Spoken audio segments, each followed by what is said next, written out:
الحمدللہ رب العالمین والصلاة والسلام علی سید المرسلین اما بعد فاعوذ باللہ من الشیطان الرجیم بسم اللہ الرحمن الرحیم الصلاة والسلام علیک یا رسول اللہ وعلی آلک واصحابک یا حبیب اللہ الصلاة والسلام علیک یا نبی اللہ وعلی آلک واصحابک یا نور اللہ۔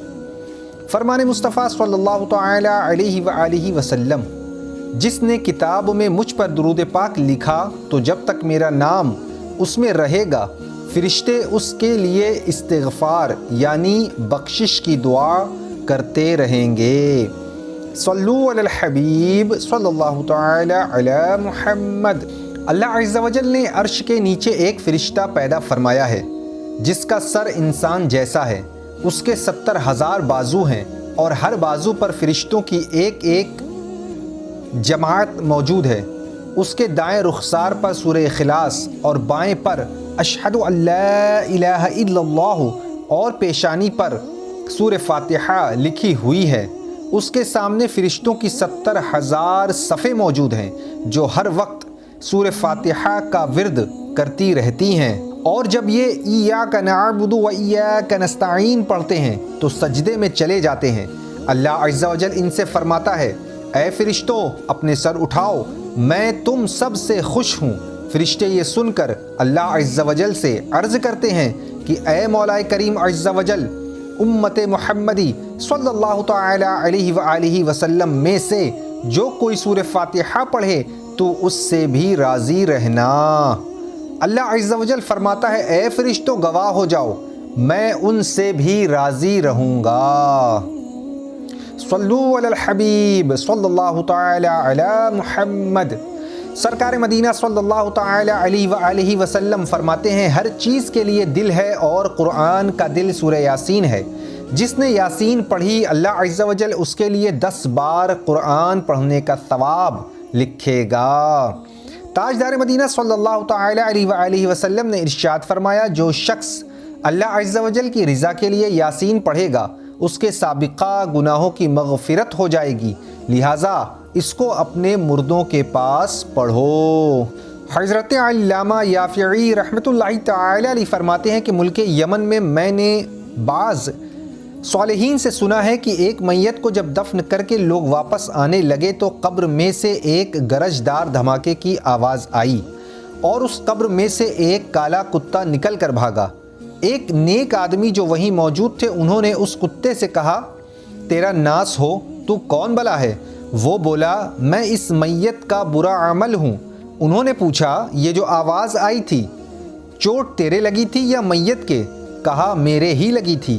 وجہ اس کی یہ ہوئی کہ اس کے پاس سورہ یاسین وغیرہ جن کا یہ شخص ورد کیا کرتا تھا آ گئی اور مجھے اس کے پاس تک نہ جانے دیا اور مار کر نکال دیا۔ صلو علی الحبیب صلی اللہ تعالی علی محمد۔ حضرت ابو ہریرہ رضی اللہ تعالی عنہ سے مروی ہے کہ کہتے ہیں، حضور تاجدار مدینہ صلی اللہ تعالی علیہ وآلہ وسلم نے زکوٰۃ رمضان یعنی صدقہ فطر کی حفاظت میرے سپرد فرمائی۔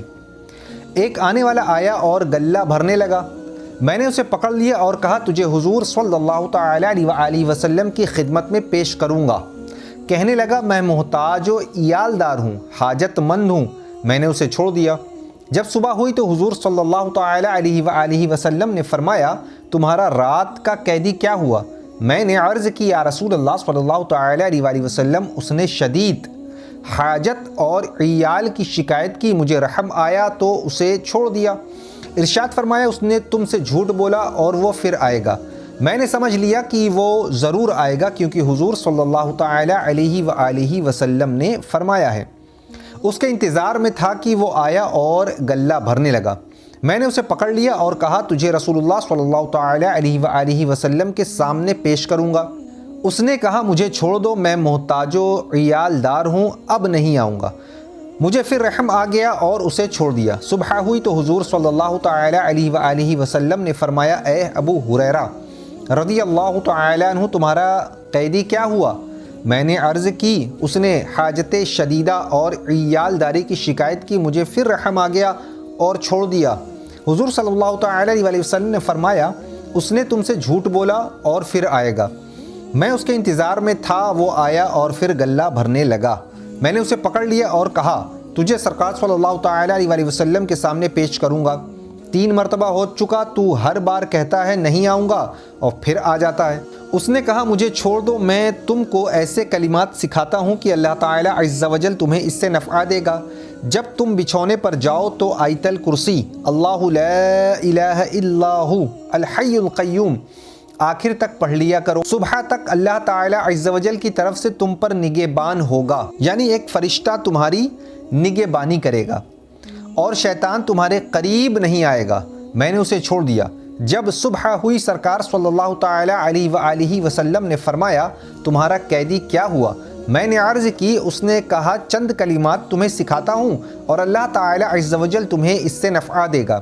سرکار مدینہ صلی اللہ تعالی علیہ وآلہ وسلم نے فرمایا یہ بات اس نے سچ کہی، ویسے وہ بڑا جھوٹا ہے۔ کیا تمہیں معلوم ہے کہ 3 راتوں سے تمہارا مخاطب کون ہے؟ میں نے عرض کیا نہیں۔ سرکار مدینہ صلی اللہ تعالی علیہ وآلہ وسلم نے فرمایا وہ شیطان ہے۔ صلو علی الحبیب صلی اللہ تعالی علی محمد۔